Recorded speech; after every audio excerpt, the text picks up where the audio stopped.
My journey in politics, I must say it will be defined better by the Namibian people, particularly Swapo members, because my journey in politics has been always linked to Swapo activities. From the time when I joined the party in 1966, and when at the Tanga Consultative Congress of Swapo in Tanzania, the wings were established, including the Swapo Youth League. And when we got that information inside Namibia as young people, we then start organizing and mobilize young people in Namibia to be part of the struggle, and where we have to demonstrate our rejection of the colonial administration of the day. And that has really made a significant contribution to my political journey, when at that time the young people have decided to elect me as the chairperson or chairman of the time of the Swapo Youth League in the then of Ambuland. And that is how we have been mobilizing the young people and the public at large to rise against the apartheid regime. That mobilization led to mass demonstrations led by young people, particularly the high schools, with particular reference to Oshigambo or Odibo and Ongwediva.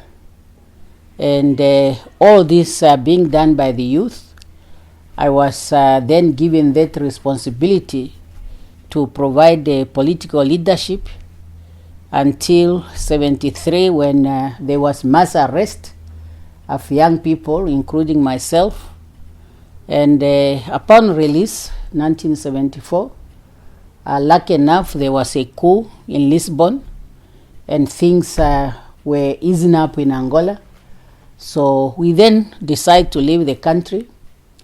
And when I arrived together with my colleagues, after a long trip which take us to Angola, to Zambia, when finally we found ourselves in Lusaka, after there in between spending the whole month in Maheba refugee camp, where we were taken by the Zambian government, on arrival, I was identified to be an administrator in the office of the administrative secretary, that time Comrade Moses Garweb.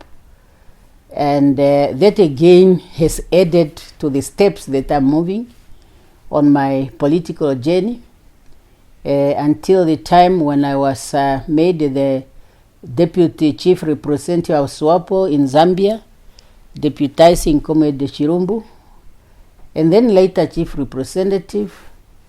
Then I was then moved to Dar es Salaam, where I have to deal with the AU Liberation Committee, and specifically to source materials that were needed, particularly by the plan combatant, through the AU Liberation Committee. And one thing I can also mention, because the journey is long, is when in 1974 I was part of the Namibia Swapo delegation to the UN General Assembly, where I had a chance to address the fourth committee, which is decolonization committee. And I must tell you that that was not the first time that I'm putting the Namibian question on the map. You remember when Dr. Esha visited Namibia, I had to make a statement on behalf of the Namibian women to explain to the UN how we felt as Namibian women. That is the journey that I followed. until when we return. And in between, of course, I've been serving in the Swapo Central Committee. And I must also inform you that when we were drafting the Swapo Family Code, it was under Comrade Chiriange, and I was a member of that committee that drafted the Swapo Family Code that later has to administrate marriages of Namibians in exile. And we were happy at independence. Those marriages were formally recognized by the Namibian law through parliament. And I also had an opportunity given to me to further my studies. First, when I had to attend a one-year course at the Lenin High Consumer School, where we have to study the work and the practice of the young communist, a program that I like very much, because I must tell you, I still feel that it is shaping me and it will continue to shape me. And academically, because when I left the country, I only had Form 3, which I finished at St. Mary's Odibo. But then the party gave me an opportunity, and I was sent to study in the UK, where I first started a postgraduate diploma on public administration, and later postgraduate diploma in international relations, and ended with the master's degree in diplomatic studies. So when I returned home, I continue with my political journey, where I become one of the first members of our National Assembly, where I'm serving up to now, and served in a different ministerial level, starting with the Deputy Minister of Foreign Affairs, moved to the Ministry of Women Affairs and Child Welfare, where my focus was on children and women. And of course, I think most Namibians, they know how we have even dealing with the children issues, and incorporated the more children in Namibia to become beneficiary of children grants, and how we really mobilize Namibian and sensitize them to understand the importance of women emancipation and gender equality. I think now it has become a password for every Namibian. Internationally, we know what we play in Beijing conference, where I was the rapporteur general. And then moved to Ministry of Information and Broadcasting. I think one of the highlights is when we introduced the government bulletin, which was coming out every month, because we wanted the government to engage with the people and give the information. And also when we have to set up different youth centers, information center, in the south, in Karas, in Hardap, Omaheke, in Hobabes, and strengthen the one which is in Enana. And when we went to the environment, again for empowerment of the youth, we have to look at the conservancies and how the young people can be helped in terms of value addition. We were more focusing on natural resources, like our traditional fruits. We had the programs which were in areas like Zambezi, the bee farming, where young people were involved. And environment is one that really we even pay special attention to young people to participate in the tourism sector. When we talk about tourist facilities and the conservancies, if you go there, it's young people who are there. And then finally, I'm now at the Ministry of Foreign Affairs, or International Relations and Cooperation. And that's how my journey, and my political journey is a journey, I can say, of empowerment. Why I'm saying this? If you look, when I was a Minister of Women Affairs and Child Welfare, when I left, my deputy became a minister. When I was in the Ministry of Environment, when I left, my deputy became a minister. And when I'm now at the Ministry of International Relations, and I'm happy that two of my deputy ministers are now ministers. So I'm really as I say, my political journey really can be mentioned by Namibians. It's difficult to talk for yourself. It's true. But that's my political journey, which I enjoyed. Okay. Yeah. Some of us credit you for Namibia's gender equality drive, and you were instrumental in setting up the Ministry of Gender and Child Welfare. But what, in your own words, what was your biggest achievement in your political career? Those of us who have an opinion that we feel that, okay, your biggest achievement was setting up that ministry, maybe we are wrong. What do you feel was your biggest achievement so far? My biggest achievement is Namibia's independence. You see? Because that has been my first point of departure. I'm joining the politics under the leadership of Swapo to fight for Namibia's independence. And that's really, for me, a big achievement, that we are independent. And then looking for a Namibia that is stable, that is peaceful. And we are living in a peaceful and independent Namibia. So that's an achievement. You have started with the Ministry of Gender. Maybe you also want to talk about that. What is the achievement on that particular one? I'm telling you, at the beginning, it was not easy when we explained to people to understand the importance of equality between men and women. But as things stand today, most Namibians have become gender sensitive. And that's why even where you don't have laws, even in the private sector, you are seeing the private sector driving the gender agenda. When they do their best to have their management having women as part of the management. Another achievement, you talk about the ministry, I mentioned earlier, is for us to include more children to be beneficiary of the children's grant.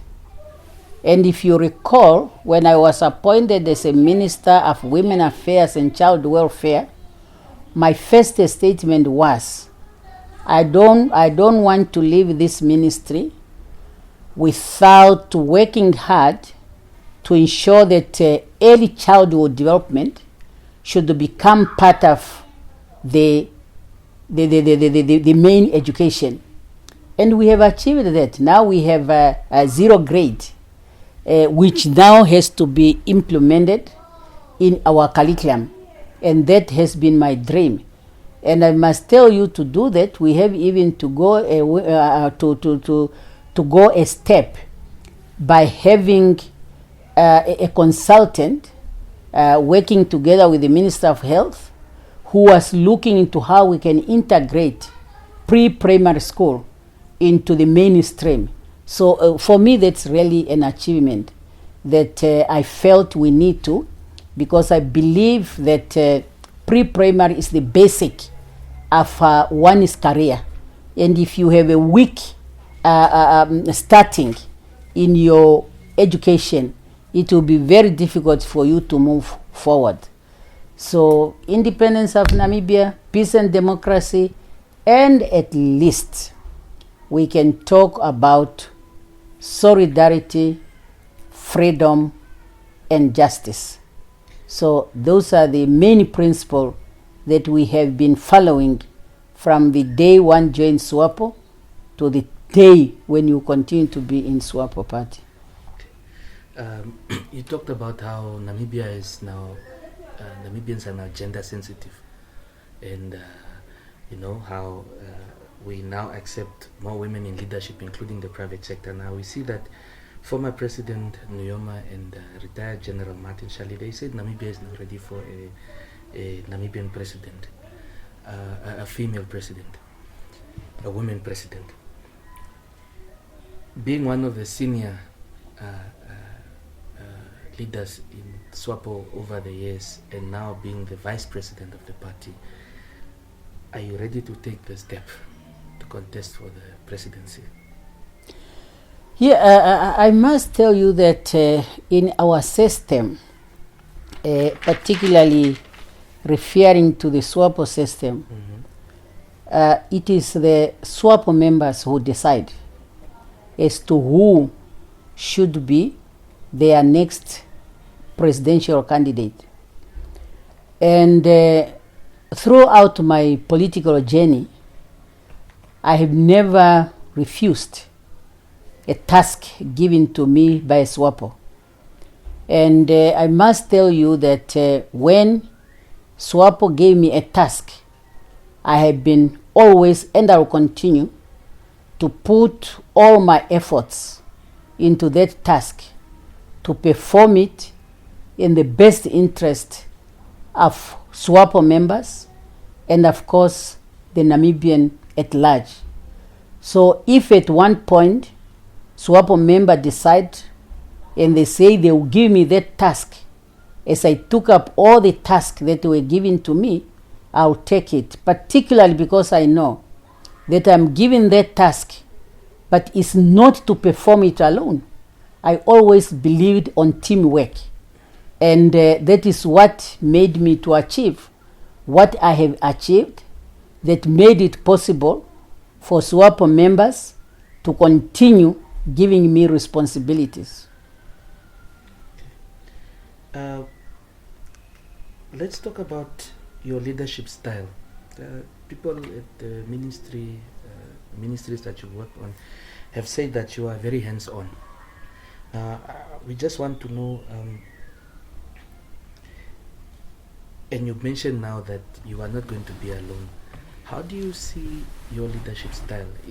Let's say hypothetically you are elected president. What is the difference that we are going to see from Netumbo-led administration?